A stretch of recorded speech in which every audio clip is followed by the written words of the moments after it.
Life Audio. Welcome to Christian Natural Health with naturopathic Dr. Lauren DeVille.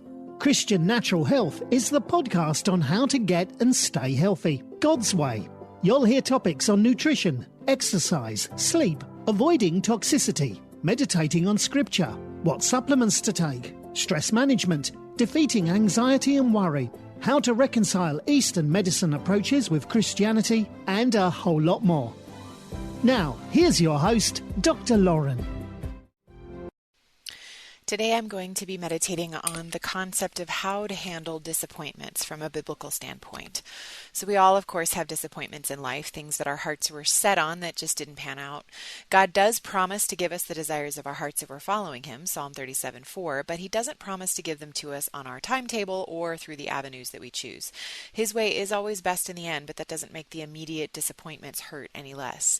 Then there are those times when bad things happen to us that God had no part of. These are things that God specifically lists as a curse in the Old Testament. Things like disease, death, destruction, destitution, and the like in Deuteronomy 28:15-38. They are listed as part of the curse of the law, but Jesus has redeemed us from the curse of the law, so God doesn't do those things. When these things happen now, it is because there is an enemy who prowls about like a roaring lion seeking whom he may devour, 1 Peter 5:8-9. Or because the world itself is fallen and waiting for the redemption, Romans 8:20-22, or because of the free will of sinful people in Psalm 37, either our own or that of others who hurt us.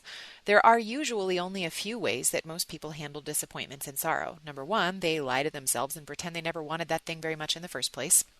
Number two, they run away, keeping themselves otherwise occupied so that they never feel the loss, and this includes addictions of all kinds. And number three, they get really mad either at God or fate or whatever they blame, or four, they grieve. This last one is the only true path to healing. So the lying to yourself or denial approach is the sour grapes approach. Well, fine, I never really wanted it that much anyway. It seems to work on the surface for a while. The problem with this is that it's a lie. Pretending you feel one way when you feel another is entirely suppression. And the thing suppressed doesn't go away. It gets buried deeper. It's like getting a splinter in your foot, and instead of having it removed, you shove it down inside the flesh so you can't see it anymore, and you just learn to walk with a limp. This is often where emotional handicaps like depression come from. We are injured and isolated, and we don't see that there's anything we can do except learn to live with it, the stiff upper lip approach. We move beyond blaming our needs to a denial of our needs. There's something we're not admitting to ourselves, and the depression is a symptom of it. It's trying to remind us that we need to enter the healing process. The solution, of course, is to submit to having your foot cut open so that the splinter can be extracted and the cut can heal. Jesus says in Mark 8, if you try to preserve the things you want in life by pretending everything's okay when it isn't, then you will lose them. But if you willingly lay them down for the sake of the kingdom, then they'll be given to you. As long as the splinter is still in there, coping and getting by is the best you can ever do, but that isn't God's best for you. In The Law of Happiness, Dr. Henry Cloud writes, grief allows you to let go of what you cannot have in order to make room in your heart for what you can have. Those who don't feel safe enough to grieve find themselves holding on to lost hopes and relationships. Then it's difficult for them to seek out new attachments since the ghosts of the past still occupy their emotional life.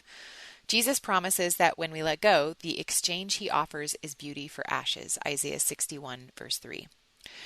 And then there's running away and addictions. An addiction is anything that we run to in order to escape from unpleasant thoughts or emotions. That's usually how all the physiological addictions start as well. The obvious ones are substances, food, sex, gambling, shopping, and work, or busyness in general. We can also be addicted to a person. That's called codependence. We can compulsively fill our lives with noise so that silence never has the opportunity to ask its uncomfortable questions. We can park ourselves in front of the TV every night after work to escape from all the problems we don't know how to solve. Distraction techniques are very popular. These approaches all have one thing in common. They help us to avoid our pain, but they don't heal it. Because of that, they all enslave us sooner or later. But when Jesus first announced His ministry, He said it like this: "The Spirit of the Sovereign Lord is upon me, because the Lord has anointed me to preach good news to the poor. He has sent me to bind up the brokenhearted, to proclaim freedom for the captives and release from darkness for the prisoners, to proclaim the year of the Lord's favor." Isaiah 61, 1 and 2. He came to heal, not just to offer a Band-Aid. He came to set the captives free. Once a hurt has been grieved and released, there's no longer any need to run from it, and the necessity for addictive distractions goes away. Then there's anger at God. I tried this one. My dad died when I was 15, and I didn't stop believing in God. I'd studied too much apologetics to do that, so I knew he was there. But instead, I decided that he was like an army general who made sacrifices for the greater good, and sometimes, guess what? It's your turn to get sacrificed. Because this was my basic philosophy, I therefore assumed that if I wanted any happiness, anything good to happen in my life, I had to take matters into my own hands. I became a control freak. The only problem was I wasn't in control of anything that truly mattered to me. The moment I got set free was the moment I admitted this to myself and to God. And that was when he showed me who he really is. He doesn't do bad things to us. Death and disease are a result of one of those three things that I mentioned before: Satan, a fallen world, free will, or some combination of them. But because he's amazing, he can take all things, even the bad, and work them together for his purposes. Proverbs 16. Once I turned to him instead of away from him, he was there to comfort me. Psalm 34. One of my favorite verses to cling to even now is Deuteronomy 33, verse 12. Let the beloved of the Lord rest secure in him, for he shields them all day long, and the one the Lord loves rests between his shoulders. I found out that the Lord is good, a stronghold in the day of trouble. He knows them that trust in him. Nahum 1, verse 7. I found out that if I seek him, he will grant me the desires of my heart. Psalm 37, verse 4. But I probably can't grant them to myself, no matter how hard I try.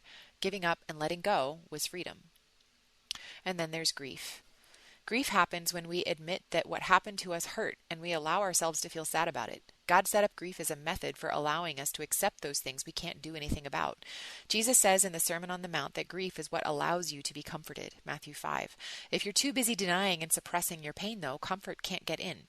I see this one all the time. Patients come to me with physical problems that started around the same time that someone they loved passed away, or they went through a divorce, lost a job, or had some other major life event happen to them. They subsequently developed insomnia, depression, digestive disorders, crippling fatigue, or a full-blown autoimmune disease. Then I ask what they did to grieve the loss, and they just tell me that they did their best to keep going because they can't change the situation. So I just have to live with it, don't I? It's really no secret that the body weeps tears the eyes cannot shed. Grief is an important season, and without it, we will never quite function as we did before. But again, quoting Henry Cloud and John Townsend in How People Grow, the quote is, we basically need two things for grieving. First, we need love, support, and comfort. Second, we need structure. We need time and space for grieving. We need structured activities. This is why good support groups that meet at a regular time and do regular tasks are effective in getting people through grief. Grief isn't something we can do alone. We need the love and support of others to allow us to intentionally face pain. Although no other human can ever fully understand how you feel, Proverbs 14, verse 10, God called us to mourn with those who mourn, Romans 12:15. Grief involves letting ourselves fall apart, and in order to do that in safety, we need God and others to hold us up. Psalm 55, verse 22 says, cast your cares on the Lord, and he will sustain you. He will never let the righteous fall. 1 Peter 5, verse 7, cast all your anxiety on him because he cares for you.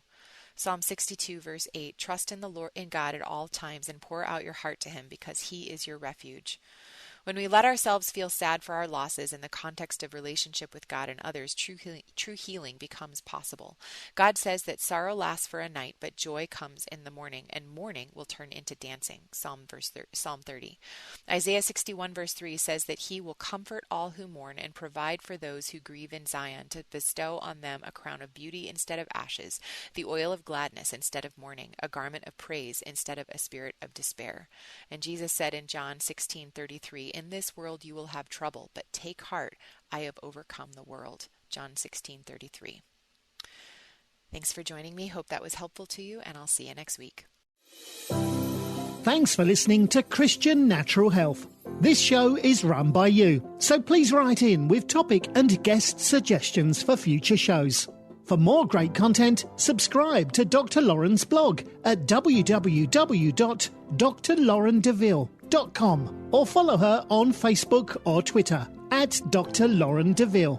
If you enjoyed the show, don't forget to share it with your friends and give us a 5-star rating in iTunes. It really helps us to stand out so other people can discover great content as well. Have a great week and God bless you.